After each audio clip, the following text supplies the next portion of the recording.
Hello friends, आप सबका स्वागत है आपके अपने यूट्यूब चैनल GSR स्टडी में।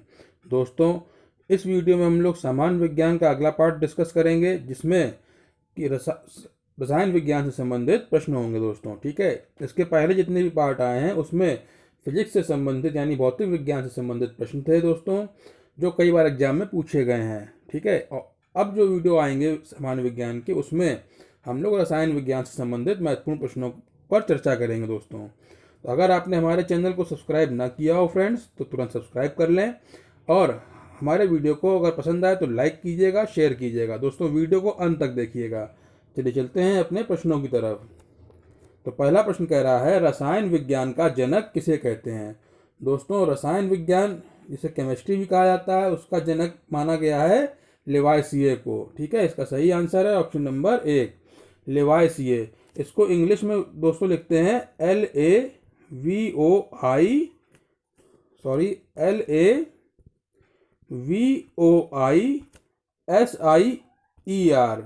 ठीक है दोस्तों, इसको लेवासियर लिखते हैं, लेकिन इसको जब पढ़ते हैं तो आर साइलेंट हो जाता है, लेवाइसिए इसका प्रोनाउंसिएशन होता है। ठीक है। अच्छा, केमिस्ट्री की उत्पत्ति जो है, केमिस्ट्री शब्द की उत्पत्ति हुई है मिस्र के प्राचीन शब्द कीमिया से दोस्तों, ये भी आपको पता होना चाहिए। अगला प्रश्न देखते हैं, ऋषि कणाद के अनुसार सभी पदार्थ अत्यंत सूक्ष्म कणों से बने हैं जिन्हें कहा जाता है। तो दोस्तों, सभी पदार्थ जो हैं वो अत्यंत सूक्ष्म कणों से बने हैं, जिनको क्या कहते हैं, परमाणु। इसका सही आंसर है ऑप्शन नंबर 2, परमाणु। अगला प्रश्न देखते हैं, ऐसा पदार्थ जो तीनों भौतिक अवस्थाओं में रह सकता है कौन सा है। तो दोस्तों, ऐसा पदार्थ जो तीनों भौतिक अवस्थाएं कौन कौन सी होती हैं दोस्तों पदार्थ की, ठोस, द्रव, गैस, ये तीनों भौतिक अवस्थाएं होती हैं किसी पदार्थ की। ऐसा पदार्थ जो इन तीनों अवस्थाओं में पाया जाता है वो कौन सा है दोस्तों, जल। ऑप्शन नंबर 4 इसका सही आंसर है। पानी एक ऐसा पदार्थ है या जल जो तीनों ठोस अवस्थाओं में पाया जाता है। ठीक है दोस्तों, अगला प्रश्न देखते हैं, किसी पदार्थ को गर्म करने से वह सीधे ठोस से गैस बन जाते हैं, यह क्रिया क्या कहलाती है। तो दोस्तों, इस क्रिया को कहते हैं ऊर्ध्वपातन। इसका सही आंसर है ऑप्शन नंबर 3, ऊर्ध्वपातन।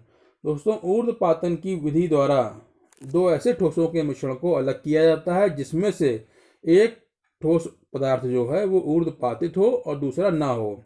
यानी एक पदार्थ ऐसा हो जो गर्म करने से सीधे ठोस से गैस बन जाए और दूसरा पदार्थ ठोस से गैस ना बने सीधे। ठीक है दोस्तों, तो ऐसे पदार्थों, दो ठोस पदार्थों को मिश्रण को अलग किया जाता है इस तरीके से, किस विधि द्वारा, ऊर्ध्वपातन विधि द्वारा दोस्तों। ठीक है। अच्छा, ऊर्ध्वपातित कौन से पदार्थ होते हैं दोस्तों, आयोडीन और कपूर। ये भी एग्जाम में पूछा जाता है दोस्तों। ठीक है, आपको पता होना चाहिए, आयोडीन और कपूर ऐसे पदार्थ हैं जो गर्म करने से सीधे ठोस से गैस बन जाते हैं दोस्तों। ठीक है। अगला प्रश्न देखते हैं, पदार्थ की चौथी अवस्था को क्या कहा जाता है। मोस्ट इंपॉर्टेंट क्वेश्चन है दोस्तों, कई बार एग्जाम में पूछा गया है ये, कि पदार्थ की चौथी अवस्था क्या कहलाती है। तो दोस्तों, इसका सही आंसर है प्लाज्मा। ऑप्शन नंबर 3 इसका एकदम सही आंसर है। प्लाज्मा जो है वो पदार्थ की चौथी अवस्था कहलाती है। अभी हम लोगों ने बात की कि पदार्थ की 3 अवस्थाएं कौन सी होती हैं, तो ठोस, द्रव, गैस, ये तीनों जो हैं पदार्थ की 3 अवस्थाएं होती हैं, भौतिक अवस्थाएं। प्लाज्मा जो है चौथी अवस्था है। ठीक है। अच्छा, पांचवी अवस्था कौन सी होती है, एक पांचवी अवस्था भी खोजी गई है दोस्तों पदार्थ की, उसका नाम है बोस आइंस्टाइन कंडेंसेट। ये जो दिया हुआ है नीचे ऑप्शन आपको, option number 4, Bose Einstein condensate, ये पदार्थ की पांचवी अवस्था होती है दोस्तों। ये दोनों एग्जाम में पूछी जाती हैं, इसको अच्छे से याद कर लीजिएगा। अगला प्रश्न देखते हैं, समांगी मिश्रण का उदाहरण कौन है। दोस्तों, मोस्ट इंपॉर्टेंट क्वेश्चन है, कई बार एग्जाम में पूछा गया है मिश्रणों के बारे में, समांगी मिश्रण का उदाहरण कौन सा है या विषमांगी मिश्रण, ये दोनों पूछे जाते हैं दोस्तों। ठीक है, तो समांगी मिश्रण का उदाहरण है, चलिए ऑप्शन देखते हैं, चीनी का जलीय विलयन। दोस्तों, जो शक्कर होती है उसका जलीय विलयन, ये भी समांगी मिश्रण की श्रेणी में आता है दोस्तों। नमक का जलीय विलयन, अगर हम पानी में नमक को घोल दें या चीनी को घोल दें, तो ये दोनों ही मिश्रण जो हैं विलयन, ये समांगी मिश्रण की श्रेणी में आएंगे दोस्तों। और हवा भी दोस्तों समांगी मिश्रण की श्रेणी में ही आती है दोस्तों। ठीक है, तो इसका सही आंसर होगा ऑप्शन नंबर 4, उपरोक्त सभी। दोस्तों समांगी मिश्रण की श्रेणी में कौन कौन से आते हैं दोस्तों? चीनी का जलीय विलयन, नमक का जलीय विलयन और हवा। इसी प्रकार से अगर क्वेश्चन पूछे कि विषमांगी मिश्रण का उदाहरण कौन सा है, तो आपको पता होना चाहिए दोस्तों, बारूद जो होता है और कुहासा, जिसे कोहरा भी हम लोग कहते हैं, ठीक है, सर्दियों में दिखता है हम लोगों को, तो वो बारूद और कुहासा जो है विषमांगी मिश्रण का एक उदाहरण है दोस्तों। मिश्रण दो प्रकार के होते हैं, समांगी और विषमांगी। चलिए अगले प्रश्न पे चलते हैं। पृथ्वी पर सबसे अधिक पाया जाने वाला तत्व कौन सा है दोस्तों? यहाँ पे कह रहा है कि पृथ्वी पर सबसे अधिकता में पाया जाने वाला तत्व कौन सा है। इंपॉर्टेंट क्वेश्चन है फ्रेंड्स, ये कई बार एग्जाम में पूछा जाता है और बच्चे बहुत गलत करके आते हैं इसको। पृथ्वी पर सबसे अधिक पाया जाने वाला तत्व है ऑक्सीजन दोस्तों। ऑप्शन नंबर 2 इसका सही आंसर है। ऑक्सीजन जो है वो पृथ्वी पर सबसे ज़्यादा मात्रा में पाया जाता है। इसका जो परसेंटेज है पाया जाने का, वो कितना है दोस्तों? लगभग 46.60%। ठीक है, 46.60% ऑक्सीजन पाई जाती है पृथ्वी पर सबसे ज़्यादा मात्रा में। ठीक है, अगला प्रश्न देखते हैं दोस्तों। मोस्ट इंपॉर्टेंट क्वेश्चन है, कई बार एग्जाम में पूछा जाता है। मानव शरीर में सबसे अधिक पाया जाने वाला तत्व कौन सा है? अभी हम लोगों ने पिछले प्रश्न में बात की कि पृथ्वी पर सबसे अधिकता में पाए जाने वाले तत्व की। ठीक है, अब इस क्वेश्चन में पूछ रहा है कि मानव शरीर में सबसे अधिक पाया जाने वाला तत्व कौन सा है। तो दोस्तों इसका भी सही आंसर क्या होगा? Option number 1 oxygen. मानव शरीर में 65% के आसपास जो है ऑक्सीजन पाई जाती है और सबसे अधिक मात्रा में पाया जाने वाला तत्व मानव शरीर के अंदर ऑक्सीजन ही है दोस्तों। ठीक है, अगला प्रश्न देखते हैं। दो द्रवों के मिश्रण से द्रवों को अलग करने की विधि क्या कहलाती है? दोस्तों जैसे दो द्रव हैं तो उनको हमने मिला दिया, एक, ठीक है, एक मिश्रण बना दिया, उसमें से उन दोनों को अलग करने की विधि क्या कहलाती है? तो कहलाती है आसवन विधि। ठीक है, ऑप्शन नंबर 4 इसका सही आंसर है। आसवन विधि जो है उसके द्वारा हम लोग दो द्रवों के मिश्रण को अलग करते हैं दोस्तों। ठीक है, अच्छा इसमें ऑप्शन देखते हैं। रवाकरण दिया हुआ है, तो रवाकरण जो है ठोसों को अलग करने के लिए, दो ठोसों के मिश्रण को अलग करने के लिए जिस विधि का उपयोग किया जाता है उसको रवाकरण कहते हैं। ऊर्ध्वपातन हम लोगों ने पढ़ा, अभी इसके पहले कपूर और आयोडीन का उदाहरण दिया था, जिसमें कि ऐसे ठोस जिसमें से एक ऊर्ध्वपातित हो जाता है, यानी गर्म करने पर सीधे ठोस से गैस बन जाता है, ऐसे दो ठोसों को अलग किया जाता है ऊर्ध्वपातन विधि द्वारा दोस्तों। ठीक है, भाप आसवन विधि, भाप आसवन विधि द्वारा कार्बनिक मिश्रण जो होते हैं उनको अलग किया जाता है दोस्तों। ये आपको पता होना चाहिए था। अगला प्रश्न देखते हैं। प्रश्न में कह रहा है किसी पदार्थ में अशुद्धि मिलाने से उसके हिमांक व द्रवणांक पर क्या प्रभाव पड़ेगा? दोस्तों हिमांक सामान्यतः किसी भी पदार्थ का द्रवणांक या हिमांक दोनों बराबर होते हैं दोस्तों। ठीक है, यानी द्रवणांक हो चाहे हिमांक हो, ये दोनों की वैल्यू जो है वो बराबर होती है। कि कोई पदार्थ किस टेम्परेचर पर बर्फ में बदलेगा या पानी में बदलेगा, ठीक है, या पिघलेगा बर्फ से। ठीक है, ये टेम्परेचर बराबर होता है दोस्तों सामान्यतः सभी पदार्थों के लिए। ठीक है, और यहाँ कह रहा है कि किसी पदार्थ में अशुद्धि मिलाने से उसके हिमांक व द्रवणांक पर क्या प्रभाव पड़ेगा? तो इसका सही आंसर होगा दोस्तों कम हो जाता है।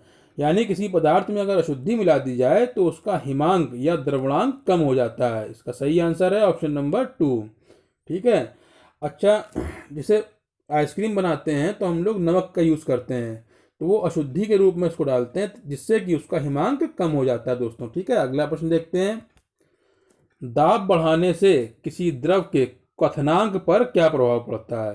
क्वथनांक को इंग्लिश में बोलते हैं बॉइलिंग पॉइंट दोस्तों। ठीक है, क्वथनांक को इंग्लिश में कहते हैं बॉइलिंग पॉइंट, यानी जिस टेम्परेचर पर कोई द्रव जो है उबलना शुरू करता है उसको उस द्रव का क्वथनांक कहा जाता है, या बॉइलिंग पॉइंट कहते हैं। ठीक है, तो अगर किसी द्रव का हम दाब बढ़ा दें किसी द्रव पर, तो उसके बॉइलिंग पॉइंट या क्वथनांक पर क्या प्रभाव पड़ेगा? तो इसका सही आंसर है दोस्तों बढ़ जाएगा, यानी उसका बॉइलिंग पॉइंट जो है वो इंक्रीज हो जाएगा अगर हम उस द्रव का दाब बढ़ा दिया जाए उस पर। ठीक है, अच्छा अगर दाब घटा देंगे तो बॉइलिंग पॉइंट घट जाएगा दोस्तों, ये भी आपको याद रखना है। अगला प्रश्न देखते हैं, किसी तत्व के परमाणु के नाभिक में उपस्थित प्रोटॉनों की संख्या क्या कहलाती है। दोस्तों हम लोगों को पता है कि नाभिक जो है उसमें प्रोटॉन और न्यूट्रॉन ये दोनों पाए जाते हैं। ठीक है, किसी भी नाभिक में, ये नाभिक है उसके अंदर प्रोटॉन है न्यूट्रॉन है दोस्तों, और बाहर जो है उस नाभिक के इलेक्ट्रॉन चक्कर लगाया करते हैं दोस्तों। ठीक है, तो नाभिक के अंदर किसी भी तत्व के परमाणु के नाभिक में उपस्थित प्रोटॉनों की संख्या दोस्तों, जितने भी प्रोटॉन पाए जाते हैं इनकी संख्या क्या कहलाती है। तो दोस्तों इसका सही आंसर है परमाणु क्रमांक। ऑप्शन नंबर 2 इसका सही आंसर है। जो प्रोटॉन पाए जाते हैं किसी भी नाभिक के अंदर वो उस परमाणु की परमाणु क्रमांक कहलाता है दोस्तों। ठीक है, चलिए अगला प्रश्न देखते हैं, प्रोटॉनों और न्यूट्रॉनों की संख्या का योग क्या कहलाता है। अभी हम लोगों ने पिछले प्रश्न में बात की कि जितने भी प्रोटॉन उपस्थित होते हैं किसी परमाणु के नाभिक में वो उस तत्व का परमाणु क्रमांक कहलाता है दोस्तों। ठीक है, अब यहाँ कह रहा है कि नाभिक में उपस्थित प्रोटॉनों और न्यूट्रॉनों की संख्याओं का योग क्या कहलाता है। तो दोस्तों P+N यानी प्रोटॉनों की संख्या प्लस न्यूट्रॉनों की संख्या को सम्मिलित संख्या को क्या कहते हैं, द्रव्यमान संख्या दोस्तों। उस तत्व की द्रव्यमान संख्या कहलाती है। ऑप्शन नंबर 2 इसका सही आंसर है। चलिए चलते हैं अपने अगले प्रश्न पर, सबसे अधिक समस्थानिकों वाला तत्व कौन सा है दोस्तों समस्थानिक यहाँ पर कह रहा है, टर्म आया एक, इसके बारे में पता होना चाहिए।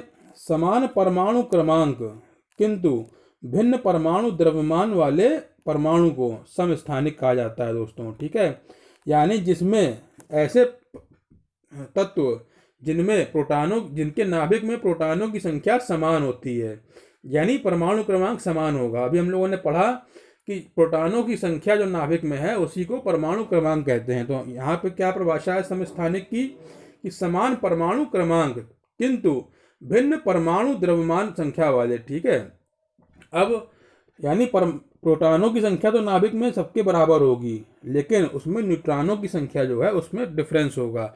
और द्रव्यमान संख्या को हम लोगों ने पढ़ा अभी क्या कहते हैं, प्रोटॉनों की संख्या प्लस न्यूट्रॉनों की संख्या को द्रव्यमान संख्या कहते हैं। तो दोस्तों सबसे अधिक समस्थानिकों वाला तत्व कौन सा है, पोलोनियम। इस क्वेश्चन का सही आंसर है ऑप्शन नंबर 3 पोलोनियम। अच्छा, अब समस्थानिक को प्रेजेंट कैसे करते हैं ये भी आपको पता होना चाहिए। जैसे हाइड्रोजन है दोस्तों, तो 1H1, ठीक है, 1H2 और 1H3। ठीक है, ये कुछ ऑप्शन दे रखे हैं। तो ये जो 1 लिखा है नीचे दोस्तों, ठीक है, 1 इस वाले में भी 1 इस वाले में भी 1, ये देखो परमाणु क्रमांक प्रेजेंट करता है दोस्तों। ठीक है, तो ये परमाणु क्रमांक सब तीनों में बराबर है दोस्तों। ठीक है, ये हाइड्रोजन का समस्थानिक है 1H1 1H2 1H3। ठीक है, और ये ऊपर जो संख्या लिखी होती है ये द्रव्यमान संख्या होती है। ठीक है, यहाँ पर 1 है, यहाँ पर 2 है, यहाँ पर 3 है। ठीक है दोस्तों, तो परमाणु क्रमांक सबका बराबर है, यानी प्रोटॉनों की संख्या सब में सेम है, एक ही प्रोटॉन सब में है तीनों में, लेकिन द्रव्यमान संख्या क्या है, तीनों की डिफरेंट है, 1 2 और 3। यानी इसमें 1 न्यूट्रॉन है, इसमें कोई न्यूट्रॉन नहीं है दोस्तों, इसमें 1 न्यूट्रॉन है और इसमें 2 न्यूट्रॉन है दोस्तों। तो ये समस्थानिक कहलाएंगे। अगला प्रश्न देखते हैं, समान परमाणु द्रव्यमान परंतु भिन्न परमाणु क्रमांक वाले परमाणु को क्या कहते हैं। तो दोस्तों अभी हम लोगों ने समस्थानिक के बारे में पढ़ा दोस्तों, जिसमें परमाणु क्रमांक समान होता था दोस्तों। अब यहाँ पर कह रहा है कि परमाणु द्रव्यमान समान होगा लेकिन परमाणु क्रमांक भिन्न भिन्न होंगे। तो ऐसे तत्वों को या ऐसे परमाणु को क्या कहते हैं, संभारिक। इसका सही आंसर है ऑप्शन नंबर 2, संभारिक कहलाते हैं ऐसे तत्व जिनका परमाणु क्रमांक भिन्न होता है और परमाणु द्रव्यमान समान होता है। इसको कैसे लिखते हैं दोस्तों, जैसे ऑप्शन इसके एग्जाम्पल हैं 18 AR40, ठीक है, या 19 K40। अब देखिए 40 यहाँ पर भी है, 40 यहाँ पर भी है दोस्तों। ठीक है, तो ये द्रव्यमान संख्या है जो कि बराबर है, लेकिन परमाणु क्रमांक जो है भिन्न भिन्न है, तो ये संभारिक कहलाएंगे दोस्तों। अगला प्रश्न देखते हैं, तत्वों का आवर्ती वर्गीकरण किसने किया। तो दोस्तों तत्वों को आवर्त के रूप में वर्गीकृत किया था D.I. मेंडलीफ ने। ठीक है, किसने किया था? D.I. मेंडलीफ ने। इसका सही आंसर है ऑप्शन नंबर 2। आवर्त सारणी जो तत्वों की बनाई थी वो सबसे पहले किसने बनाई थी? मेंडलीफ ने। ठीक है, अगला प्रश्न देखते हैं।